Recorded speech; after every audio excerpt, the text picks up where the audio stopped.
Jadi Pak Dumatno Budi Utomo ini ya, kalau kita lihat dari perbandingan 5 aspek dari wajah secara anatomis, kita bicara anatomis bukan bicara daging yang kita lihat ya, tapi tulang ya, itu identik.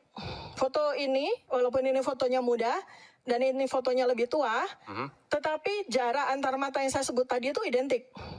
Kemudian panjang hidung dan bentuk hidung yang menunjukkan bentuk hidung, ya, itu identik.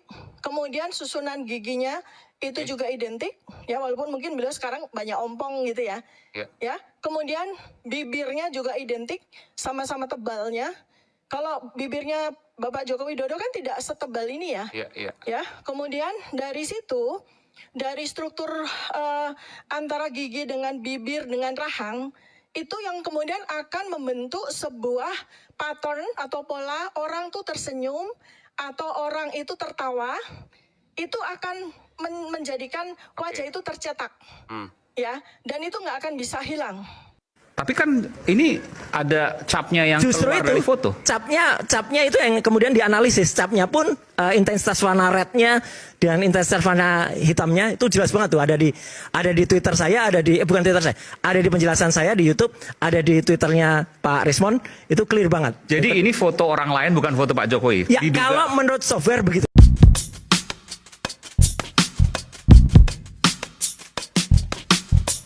Oke, Assalamualaikum warahmatullahi wabarakatuh. Berjumpa kembali dengan UCH Channel. Bagaimana kabarnya sahabat-sahabat UCH Channel semuanya? Semoga hari ini Anda semuanya selalu dalam kondisi sehat walafiat, tidak kurang suatu apapun. Dan semoga juga dilancarkan usahanya, lancar pekerjaannya, dan apapun aktivitas Anda yang baik-baik selalu mendapatkan berkah, barokah dari Allah Subhanahu wa Ta'ala. Amin amin ya Rabbal Alamin. Jangan lupa untuk dukung channel ini buat teman-teman yang baru mampir ya. Subscribe serta tekan tombol loncengnya agar saya bisa lebih bersemangat lagi dalam membuat konten-konten yang mudah-mudahan bermanfaat untuk sahabat-sahabat UCH Channel semuanya. Oke, sahabat UCH Channel, hari ini kita masih membahas masalah polemik ijazah mantan Presiden Jokowi ya. Di depan tadi ada video Dr. Tifa dan juga Roy Suryo yang menjelaskan bagaimana analisa ilmiah mereka. Mereka ini membranding dirinya sebagai seorang ilmuwan. 3 orang ini ya, baik itu Dr. Tifa, Roy Suryo, dan juga Rismon Sianipar, ini membranding mereka sebagai ilmuwan. Agar apa? Agar mereka dapat dipercaya oleh masyarakat. Kalau tidak seperti itu, mereka nggak bakalan dipercaya. Dan anehnya, memang ada sebagian masyarakat kita yang percaya kepada mereka daripada percaya kepada kampus UGM yang sebenarnya memiliki otoritas penuh, kewenangan penuh yang bisa menyatakan ijazah Pak Jokowi itu asli atau palsu. Dan sekarang kita akan melihat video dari kesaksian teman masa kuliah Pak Jokowi, bagaimana mereka sebagai mahasiswa baru akhirnya mereka menjalani masa kuliah hingga pada saat mereka wisuda pada tahun 1985. Dan ini adalah saksi sejarah, saksi fakta ya, yang sebenarnya patut untuk kita percayai daripada kita percaya kepada gerombolan Roy Suryo dan kawan-kawan. Gitu loh.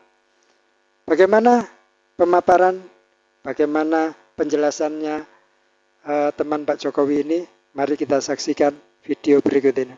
Ya.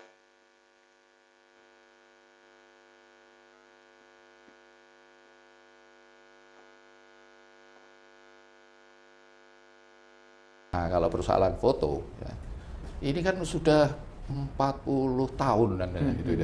Orang pasti berubah gitu. Iya. Nah, kalau dilihat misalnya foto saya waktu masih muda ya tidak seperti ini saya juga gitu. Kemudian kita mulai kuliah bareng sama Pak Jokowi. Bedanya saya dengan Pak Jokowi itu kalau di masa kuliah itu ya. Jadi kita itu dulu itu tidak ada di kehutanan itu tidak ada jurusan. Dulu itu di zaman saya itu tidak ada jurusan ya. Hanya sebelumnya itu ada jurusan.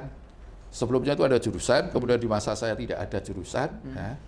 Nah, kita akan mengaku jurusan apa itu tergantung dari pilihan kita. Jadi nanti kita itu menjurus, saya lebih seneng, kalau saya awalnya ke silvikultur. Silvikultur itu kayak budidaya hutan gitu. Kalau Pak Jokowi kan senangnya di teknologi kayu. Nah, Berarti sekali lagi kalau mau membandingkan ijazahnya ini dengan Pak Jokowi sama Pak? sama, kalau menurut saya sama persis ya. Kalau bisa di-shot aja nggak apa-apa ya, ini jasa saya ya. Kalau Pak Jokowi dinyatakan palsu, pasti punya saya juga akan palsu. Oh gitu Pak? Iya pasti Pak, karena iya. sama sebenarnya. Jadi nomornya di sini, memang nomornya di kehutanan ada begini, kemudian di sini juga ada nomornya. Nah gitu ya. Dan kemudian tahun 85 itu memang di ijazahnya itu pakai materi. Pakai materi. Setelah tahun 85, jadi teman-teman yang pada lulusan tahun 86 ya, itu nggak ada pakai materinya. Oh, termasuk Andi? Ya, saya karena masuk yang awal itu pakai materi. Pakai materi. Ya, setelah 86 itu nggak ada. Kemudian masalah jurusan ini tadi, Mas. Ini kan ada tulisan jurusan tapi di strip ya. Iya. Nah, karena format yang lama itu memang ada jurusan. Setelah itu dihilangkan. Iya. Nah, kemudian tahun berapa ya, mulai 90 atau berapa itu ada lagi jurusan. Tapi sekarang ini sudah nggak ada lagi, sudah hilang. Jadi hanya kehutanan gitu aja. Gitu. Soal font, ini jadi salah satu juga masalah. Font, Gimana tanggapan Pak? Jadi gini, kalau font kita itu kan terimanya itu memang ijazah ya begini ini gitu. Iya. Dari kalau dibilang kita ini buat atau itu kita nggak bisa buat ya. Ini kan kalau menurut saya UGM juga mungkin pada waktu itu mencetak ya. Entah di mana itu mencetaknya. Tapi semua ijazah di Fakultas Kehutanan yang pada zaman itu ya begini ini, persis. Baik, berikutnya soal dosen pembina kalau tidak salah. Pembimbing, dosen pembimbing yang sempat juga dipersoalkan. Dipersoalkan. Oke, itu gimana Pak? Kalau saya, pembimbing saya itu namanya dulu ya pembimbing akademik, namanya itu Pak Haryanto almarhum. Kemudian kalau pembimbing skripsi saya itu namanya itu Pak Dr. Joko Marsono. Nah, itu. Ya beliau berdua, beliau ini sudah sepuh gitu. Masih ada kalau Pak Joko Marsono. Nah, kalau Pak Jokowi, pembimbing akademiknya itu Pak Kasmujo. Nah, kemudian sebenarnya pembimbing aslinya itu adalah Pak Profesor Sumitro almarhum. Ya, gitu. Kalau Pak Kasmujo sampai sekarang masih ada. Gitu. Cuma ya udah pensiun pasti. Gitu. Itu gimana tanggapan Bapak soal disebut bahwa di situ sekali lagi ada tanda tangan juga Pak yang dipakai? Ya, di skripsi. Oke, skripsi, sorry. Itu sama nggak dengan Bapak? Sama saja. Jadi begini, di masa 85 itu, skripsi itu yang kita itu hanya mencetak ya.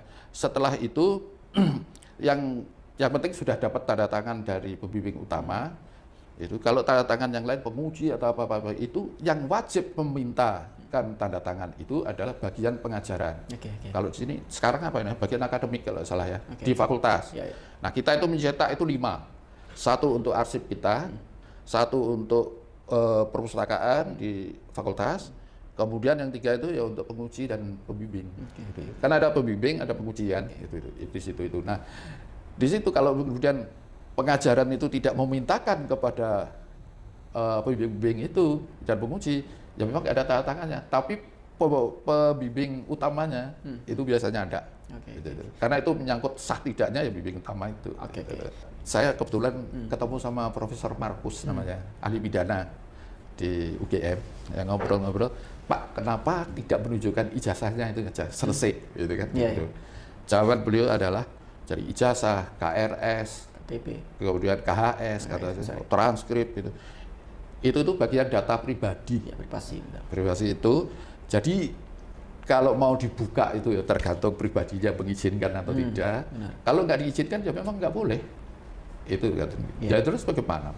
Kalau kita mau memaksa oleh Pak Jokowi buka gitu, nggak bisa.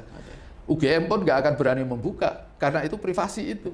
Tanpa izinnya Pak Jokowi juga nggak dibolehkan. Kalau pada saat 2019 waktu mau Pilpres ya, yang kedua itu yang diungkap itu kan ijazah SMA. Ijazah SMA. Di ijazah SMA itu begini, Pak Jokowi itu sekolahnya itu masuk awal itu SMPP. SMPP. Kalau di sini itu SMA 3. Oh ya. SMA 3 itu dulu katanya juga SMPP. Ya. Kemudian pada saat mau lulus, Pak Jokowi itu mau lulus, SMPP itu berubah menjadi SMA 6. Jadi ijazahnya keluarnya menjadi SMA 6. Berubah. Ya, kan begitu kan itu. Nah, itu yang dipersoalkan. Oke. Sekolah di SMPP kok bisa-bisanya lulusnya menjadi SMA 6 gitu. Jadi itu kan dipersoalkan. Nah, kemudian dibilang juga Pak Jokowi ini bodoh SMA-nya, masuk sekolah SMA sampai 4 tahun. Gitu kan ada yang begitu itu juga. Di masa kami sekolah di SMA itu orang wajarnya 3 tahun, kemudian di zaman saya itu ada perpanjangan 1 semester. Iya. Itu konsepnya Pak siapa ya, Daud Yusuf atau gimana itu, karena kita mau mengubah semester. Kalau dulu kita lulus Januari, kita sekarang lulusnya Juni, sehingga lulus Bapak SMA itu kita itu 3,5 tahun. Itu di zaman saya ya, termasuk Pak Jokowi juga sama kan, se-Indonesia itu. Nah diungkit di situ, kemudian kan nyata nggak terbukti. Selesai juga. Nah, selesai juga di SMA 1 itu.